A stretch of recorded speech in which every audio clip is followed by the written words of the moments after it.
Ground reports நண்பர்களுக்கு வணக்கம். இன்றைய அரசியல் நிகழ்ச்சியில் தோழர் மகிழன் நம்மளோடு இணைந்திருக்கிறார்.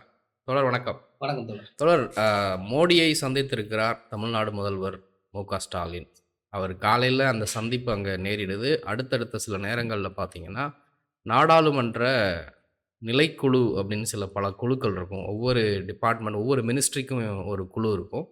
அந்த குழுவினுடைய தலைவராக அடுத்தடுத்து பார்த்தீங்கன்னா, இந்தியா கூட்டணி கட்சி தலைவர்களை, எம்பிக்களை தொடர்ந்து நியமிச்சிருக்கிறாங்க. ராகுல் காந்தியை பாதுகாப்புத் துறைக்கு நியமனம் பண்ணியிருக்கிறாங்க. தமிழ்நாடு எம்பி மாணிக்கம் தாகூர் அவர்களையும் நியமிச்சிருக்கிறாங்க. கிட்டத்தட்ட 3 மாசமா அந்த பதவிகள் எல்லாத்தையுமே நியமிக்காம வச்சிருந்தாங்க. இப்போ வேற வழி இல்லாம நியமிச்சிருக்கிறாங்களா? இல்ல பின்னணியில வேற எதுவும் அழுத்தங்கள் காரணமாக மோடி நியமித்திருக்கிறாரா? அப்படிங்கிற பல கேள்விகள். இதை எப்படி பார்க்குறீங்க தோழர்? இல்ல இது ஒரு ப்ரொசீஜர் தான். நீங்க நாடாளுமன்ற நிலைக்குழு அப்படிங்கிறது, நீங்க சொன்ன மாரி அ மத்திய இந்த துறைகளுக்கு, ஒவ்வொரு துறைகளுக்கும் ஒதுக்கப்படும். அதாவது நாடாளுமன்றங்கள் நடைபெறாத காலத்துல இது ஒரு எஃபெக்டிவ் ஒரு குழுவா அ இருக்கும். அது முக்கியமா 3ஆ இத பிரிப்பாங்க. பொது கணக்கு குழுன்னு சொல்லுவாங்க. மதிப்பீட்டு குழு, பொதுத்துறை நிறுவனங்களுக்கான குழு. இந்த பொதுத்துறை நிறுவனங்களுக்கான குழுக்கள்ல பல்வேறு கட்சிகள், எதிர்க்கட்சிகள் எல்லோருமே யார் யாரு உங்களுக்கு மேல் சபையிலயும், கீழ் சபையிலயும் உறுப்பினர்களாக இருக்கிறாங்களோ, அந்த கட்சியினுடைய விகிதாச்சார அடிப்படையில எல்லோருக்கும் குடுக்க வேண்டியது கட்டாயம். அதனால உங்களுக்கு இது ரொம்ப டிலே. ஒரு 2, 3 மாதத்துக்கு முன்னாடியே இது அமைச்சிருக்கணும். குறைந்தபட்சம் 2 மாதத்துக்கு முன்னாடி அமைச்சிருக்கணும். அதனால காங்கிரஸ் கட்சி வைத்த டிமாண்ட் 5 தலைவர்கள், இந்த குழுக்களுக்கான தலைவர்கள் காங்கிரஸ் நியமிக்கப்படணும் அப்படின்னு டிமாண்ட் வச்சிருந்தாங்க. ஒட்டுமொத்தமா 12 பேர் இந்தியா கூட்டணி சார்பா அவங்க சொல்லியிருந்தாங்க. ஆனா அதுல இழுபறி தொடர்ந்து மோடி அதற்கு இசைய மறுத்தார். இறுதியா கடந்த நம்ம கூட பேசியிருக்கோம். ஒரு 10 நாளைக்கு முன்னாடி நம்ம பேசியிருக்கோம். அப்போ 2 டிபார்ட்மெண்ட்டுக்கு மட்டும் காங்கிரஸ்க்கு தரதா ஒத்துக்கிட்டாங்க. அப்படி இருக்கும்போது மேலும் அதுல இழுபறி வந்துச்சு.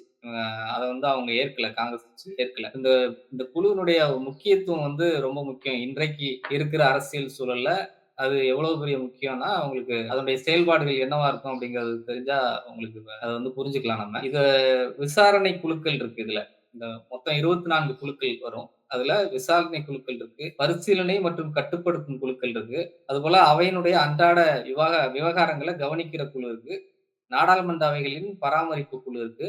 அது இல்லாம சட்ட முன்வடிவு குடுக்குறாங்க இல்லையா? அத நிறைவேற்ற குழுக்கள் இருக்கு. இந்த சட்ட முன்வடிவை நிறைவேற்ற குழு, அது பெரும்பாலும் ஆளுங்கட்சி தான் வச்சுப்பாங்க.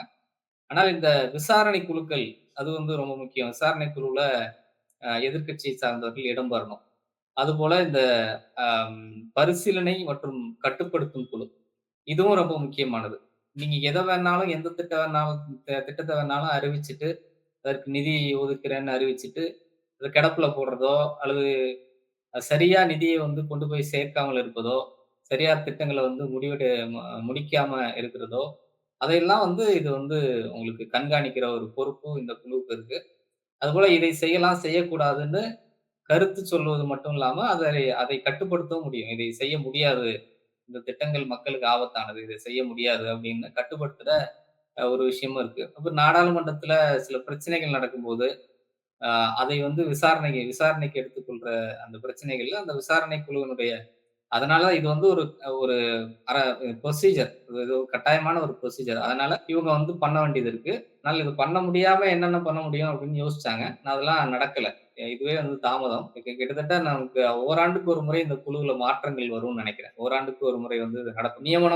நியமன முறையில தான் அதுதான் வழக்கமா இருக்கு. ஆனால் இத தேர்தலும் பயன்படுத்த முடியும். நீங்க எதிர்க்கட்சி ஒத்துக்கொள்ளாத போது, அத தேர்தலை சந்திக்க வேண்டிய நிலைமை வரும். அதனால இவங்க தேர்தல் அந்த மாதிரி ஒரு தேர்தல் சந்திச்சு, அதுல தோல்வி, அதுல பிஜேபிக்கு அவப்பேர் வந்துறக்கூடாதுங்கிறதுக்காக அவங்க அறிவிக்க வேண்டிய கட்டாயம். அப்படியே இன்றைக்கு அறிவிச்சிருக்காங்க. இப்ப இது பல விஷயங்கள நேரடியா கடந்த முறை கொண்டு வந்த மாரி, அவங்க யார்கிட்டயும் கலந்துக்காம, கூட்டணி கட்சிகள்ட்டயே கலந்துக்காம, பல விஷயங்கள கொண்டு வந்த மாரி இந்த முறை கொண்டு வர முடியாது. எல்லாமே இந்த குழுவில் விவாதிக்கப்படும். இப்படி கொண்டு கொண்டு வந்தால் கூட அதற்கு பிறகு அது சரியா தவறா என்கிற விவாதங்களுக்குள் போகும். இப்ப நீங்க வக்ஃப் போர்டு ஒரு ஒரு அடிப்படையா நான் பார்க்கலாம். வக்ஃப் போர்டு கொண்டு வந்தாங்க. அதை மறுத்ததுக்கு அப்புறம் இப்ப நாடாளுமன்ற குழு போயிருக்கு. அதுல விவாதங்கள் நடைபெற்றுகிட்டு இருக்கு. இது எவ்வளவு சாதக பாதகங்கள் இருக்கு அப்படிங்கிற விவாதங்கள் நடைபெற்று இருக்கு. அதுபோல பல முக்கியமான பிரச்சனைகள நாடாளுமன்ற உறுப்பினர்கள் ஒருத்தர் நீங்க ஒரு மசோதா கொண்டு வந்தா போதும். இத வந்து நாடாளுமன்றத்துக்கு கொண்டு கொண்டு போணும் அப்படின்னு ஒரு மசோதா கொண்டு வந்தாங்கன்னா, அதை பரிசீலிக்க வேண்டிய கடமை சபாநாயகருக்கு இருக்கு. ஒ ஒ ஒண்ணு பதில் சொல்லணும். இதுல வந்து துறை ரீதியான அமைச்சர்களே விளக்கமா உங்களுக்கு பதில் சொல்லுவாங்க அப்படின்னு பதில் சொல்லணும். அப்படி இல்லன்னா வந்து அத வந்து நாடாளுமன்ற கூட்டுக்கு கொண்டு கொண்டு போய் தான் ஆகணும். அந்த மாதிரியான ஒரு நெருக்கடி இன்றைக்கு பிஜேபிக்கு வந்திருக்கு. அந்த அடிப்படையில தான் இத நியமிச்சிருக்கிறாங்க. நீங்க சொன்ன மாரி ஆ கூட்டணி கட்சிகள்ட்ட இந்த முறை வந்து 4 பேருக்கு இந்த தலைமை பொறுப்பு குடுத்திருக்காங்க. 4 துறைகளுக்கு வந்து தலைமை பொறுப்பு குடுத்திருக்காங்க. திமுகவுல கனிமொழிக்கும், ஆ ராசாவுக்கும் குடுத்திருக்காங்கன்னு நெனைக்கிறேன். அதேபோல காங்கிரஸ் நீங்க சொன்ன மாரி அவங்க ராகுல் காந்தி குடுத்திருக்காங்க. 4 பேர் காங்கிரஸை சேர்ந்த 5 பேர் கேட்டாங்க அவங்க. ஆனா 4 தலைமை பொறுப்பு குடுத்திருக்காங்க. திரிணாமுல் காங்கிரஸ்ல ஒருத்தருக்கு குடுத்திருக்காங்க.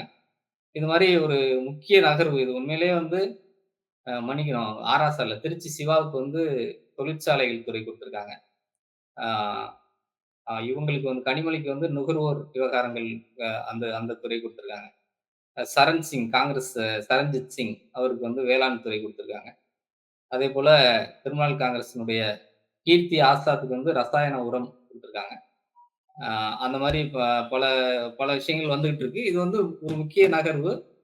இதுவரைக்கும் அவங்க பண்ண விஷயங்கள் நமக்கு தெரியும். பல சட்டதிட்டங்கள வந்து மாத்திக்கிட்டே இருக்காங்க. இப்ப கூட போலீஸ் தொடர்பான சட்டங்கள், சாட்சிய சட்டங்கள் ஒவ்வொன்லயும் மாற்றங்கள் வந்து கொண்டே இருக்கு.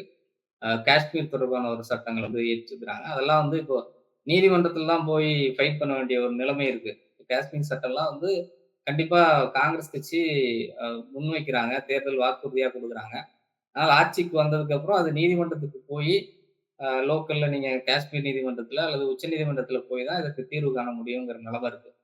ஆனால் இப்போ வந்து அந்த மாதிரி முன்கூட்டியே தடுப்பதற்கான ஒரு வழிவகை வந்து அ இந்த குழுக்கள் வந்து அதற்கான அதிகாரத்தை கொடுக்குது. அதன் மூலமா பல விஷயங்கள வந்து நாடாளுமன்றத்துக்குள்ளேயே அ அ பின்வாங்க வைப்பதற்கான அல்லது அதை தவிர்ப்பதற்கான ஒரு ஒரு புதிய ஒரு பலம் வந்து காங்கிரஸ் அல்லது எதிர்க்கட்சிகளுக்கு கிடைச்சிருக்கு அப்படின்னு தான் பார்க்கலாம். கண்டிப்பா தோழர். இப்போ முதல்வர் ஸ்டாலின் அவர்களுடைய பயணம். மோடிய பார்த்து பேசியிருக்கிறாரு. நேற்றைய தினத்தில செந்தில் பாலாஜி ஜாமீன்ல விடுதலை. இன்றைக்கு முதல்வர் சந்திப்பு. பின்னணியில ஏதோ கனெக்ஷன் இருக்கா? அப்படின்னு பல முடிச்சுகள போட்டு பல யூகங்கள கட்டவிழ்த்து விட்டுட்டு இருக்கிறாங்க. அ இத எப்படி பார்க்குறீங்க? அவரு தெளிவா விளக்கிட்டாரு. அ முதல்வராக ஒரு பிரதமர சந்திச்சிருக்கிறேன். அவ்வளோதான். கொள்கை எங்களுக்கு எங்கள் கொள்கையில நாங்க உறுதியா இருக்கிறோம் அப்படிங்கிற ஒரு விளக்கம். பத்திரிகையாளர்கள் கேட்ட கேள்விக்கு பதிலும் சொல்லியிருக்கிறாரு. அங்க சோனியா காந்தி அவர்களையும் பார்த்துட்டு வந்திருக்கிறாரு. சீதாராம் யெச்சூரி அவர்களுடைய குடும்பத்தினரையும் சந்திச்சு ஆறுதலும் சொல்லிட்டு வராரு. பின்னணியில ஏதோ டீல் இருக்கு அப்படின்னு ஒரு கிளப்பி விட்டுட்டுருக்காங்க. இத எப்படி பார்க்குறீங்க? டீல் வந்து ஆட்சி ரீதியான டீலா இருக்கலாம். அது அது வந்து அ தொடர்ந்து இப்போ சமீபமா அவங்க எடுத்திருக்கிற முடிவு, தொடர்ந்து ஆட்சியோடு முட்டல் மோதல் போக்கை கடைபிடிக்க வேண்டாம். நிதி தொடர்பான பல விஷயங்கள் சிக்கலாகுது. தொடர்ந்து ஆட்சி செய்றதிலேயே அதுல வந்து குழப்பங்கள் நீடிக்கும். அதனால நிர்வாக ரீதியாக எந்த அளவுக்கு நம்ம வந்து முயற்சி பண்ணுவோம், இணக்கமா இருப்பதற்கு முயற்சி பண்ணுவோம் அப்படின்னு நெனைக்கிறாங்க. அது பல பேரு அது வந்து அது சரின்னு தான் நெனைக்கிறாங்க. ஆ ஆனாலும் ஆளுநரை பற்றி பேசுவது, ஆளுநர் தொடர்பான விஷயங்கள்ல வந்து அவங்க காட்டமா தான் இருக்கிறாங்க. இப்பவும் வந்து அவர் வந்து தெளிவா சொல்றாரு, இந்த நிபந்தனை இந்த மும்மொழிக் கொள்கை நிபந்தனையை நாங்க ஏற்றுக்கொள்ள மாட்டோம். அது வந்து புரிந்துணர்வு ஒப்பந்தம் கையெழுத்து போடாததுனால, என் நிதியை நிறுத்துவது நியாயம் இல்லன்னு நான் சொல்லியிருக்கேன் அப்படின்னு சொல்றாரு.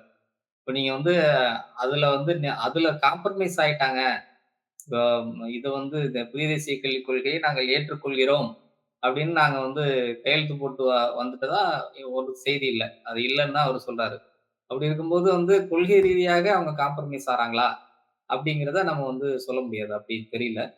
நிர்வாக ரீதியாக சில காம்ப்ரமைஸ்க்கு போயிருக்கலாம். அதுக்கான பேச்சுவார்த்தையா கூட அது அமைஞ்சிருக்கலாம். ஆனால் மிக முக்கியமான 3 கோரிக்கைகளை அவங்க வந்து சொல்றாரு. முதல்வர் வந்து இந்த பேட்டியில சொல்லியிருக்காரு. அதுல குறிப்பா இலங்கை இந்த அ கடற்பகுதிகள்ல கடற்படை. மீனவர்கள் தொடர்ந்து தாக்கப்படுவது. இந்த முறை வந்து மிக கொடுமையான ஒரு விஷயம் என்னன்னா, ஆ ஒவ்வொரு நபருக்கும் ஜாமீன் தொகையாக ரூ. 50,00,000 கேட்டிருக்காங்க. ம். ஒரு ஒரு பகுதியில 12 பேர் கைது செய்யப்பட்டு சிறையில இருக்கிறாங்க. அவங்களுக்கு ஒரு நபருக்கு 50,00,000ங்கிற அடிப்படையில பணம் கேட்டிருக்காங்க. ரூ. 6,00,00,000 பணம் கேட்டிருக்காங்க.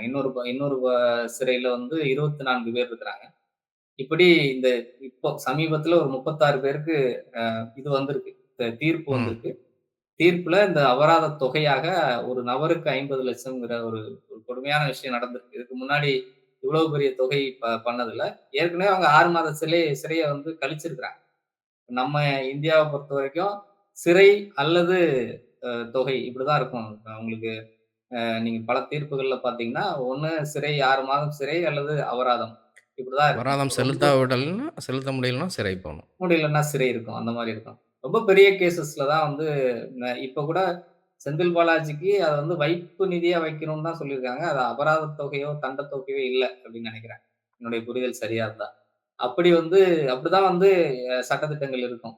ஆனா இவங்க வந்து ஏற்கனவே அவன் வந்து போட்டையும் பெரிய படகையும் அந்த மீன் பிடிக்கிற கருவிகளையும் அங்க இழந்திருக்கிறான். அதெல்லாம் சிறையில இருக்கு. அது இல்லாம கூடுதலா 50,00,000 வந்து அபராத தொகை போட்டிருக்காங்க. இதெல்லாம் குறிப்பிட்டு பேசியிருக்காரு. இந்த நடவடிக்கை எடுக்கணும்னு சொல்லியிருக்காரு. கடந்த 7 ஆண்டுகளாக இந்த இந்த கைதுகள் வந்து அதிகரிச்சிருக்கு அப்படின்னு சொல்லியிருக்காரு. இதெல்லாம் முக்கியம். ஏன்னா, நம்ம பிஜேபி கோஷ்டிங்க தொடர்ந்து நாங்க ஆட்சிக்கு வந்த பிறகு வந்து பெரிய அளவுல குறைஞ்சிருக்கு. நாங்க வந்து மீனவர்களை பாதுகாத்துருக்கிறோம். அப்படி இப்படின்னு கதை விட்டுட்டு இருக்காங்க. கச்சத்தீவு விவகாரத்தெல்லாம் கிளப்புனாங்க. அதற்கு வந்து பதில் சொல்லியிருக்கிறாரு. 7 ஆண்டுகளாக இது வந்து அதிகரிச்சிருக்கு அப்படின்னு சொல்லியிருக்காரு. அதேபோல கச்சத்தீவு கேள்வியும் கேட்கப்படுது. கச்சத்தீவு நாங்க குடுத்ததா தவறா செய்திய வந்து சொல்லாதீங்க. கலைஞர் வந்து எதிர்ப்பு தெரிவிச்சிருக்காரு. நாங்க வந்து அத எதிர்த்து சட்டமன்றத்துல தீர்மானம் இயற்றிருக்கோம். அப்படிங்கிற பதில்லாம் சொல்லியிருக்காரு. அப்புறம் இன்னொன்னு இந்த கல்வியில இருக்கிற நிதி அத கேட்டிருக்கிறாரு. இன்னொன்னு செகண்ட் ஸ்பேஸ்க்கான இந்த மெட்ரோ ரயில் திட்டத்திற்கான பணம் வந்து ஒதுக்கி தரல. அதுல மாநில அரசினுடைய நிதியிலிருந்து நாங்க செலவழிச்சுட்டோம். கடந்த 2 ஆண்டுகளா செலவழிச்சிருக்கோம். அந்த நிதிய வந்து தரலன்னா நிர்வாக சிக்கல், மற்ற மற்ற மற்ற செலவுகளுக்கு சிக்கலாயிடும் அப்படின்னு சொல்றாங்க. அதேபோல கல்வியில நிதி ஒதுக்காதது, ஆசிரியர்களுக்கு சம்பளம் வழங்குறதுல, புதிய நியமனங்கள்ல, ஓய்வூதியம் வழங்குறதுல சிக்கல் வரும்.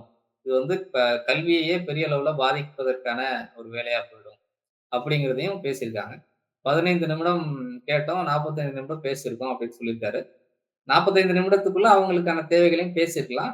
ஒட்டுமொத்தமா அவங்களுக்கு வந்து இதுதான் அவர் பேசியிருக்கிறதா வெளியில வந்து சொல்லியிருக்காரு. இதுல ஒண்ணும் தவறு இல்ல. ஆனா கடந்த காலங்கள்ல நமக்கு ஜெயலலிதா ஒரு நாளும் போய் வந்து மத்திய அரசுகிட்ட போய் ம டெல்லிக்கு பயணம் பண்ணதா ஒரு வரலாறே கிடையாது. அ ஒரு நெகிழ்வுத்தன்மையோடு ஏதாவது நடக்குமான்னு பார்க்கிறார் ஸ்டாலின். அந்த முயற்சிகள் வந்து வாழ்த்துக்கள் தான். அது தமிழ்நாட்டினுடைய நன்மைக்காக போகிறபோது அதுக்கு ஒண்ணும் மறுப்பு இல்ல. அது அரசியல் பேசணுங்கிறதுக்காக எதையோ பேசிக் கொண்டிருக்கிறார்கள். அப்படிதான் நினைக்கிறேன். நிர்வாக ரீதியான அதாவது கொள்கை ரீதியாக பெரிய அளவுல அவங்க விட்டுக் குடுக்கல அப்படிங்கிறது தான் நமக்கு தெரியுது. ஆனா காங்கிரஸ் கட்சி தொடர்ந்து அவங்களோட இருக்கிறாங்கல்ல. இப்ப காங்கிரஸ் கட்சி ம். பெரிய அளவுல பிஜேபி எதிர்ப்பதற்கான அடுத்தடுத்த வியூகங்கள கொண்டு போயிட்டு இருக்காங்க. அப்படி இருக்கும்போது அந்த கூட்டணிக்குள் ஒரு விரிசல் ஏற்படுவதற்கோ, அதற்கு மாறாக நடப்பதற்கோ இவங்க திமுக வந்து துணிய மாட்டாங்க. ஏன்னா அடுத்த முறை ஆட்சி கண்டிப்பா காங்கிரஸ் பக்கம் வருங்கிறதும் அவங்களுடைய கணிப்பில் இருக்கும். அதனால அதையெல்லாம் இப்போதைக்கு செய்ய மாட்டாங்கங்கிறது தான் நான் நினைக்கிறேன். கண்டிப்பா தோழர். தொடர்ந்து பேசுவோம். தங்கள் கருத்துக்களுக்கு நன்றி தோழர். நன்றி.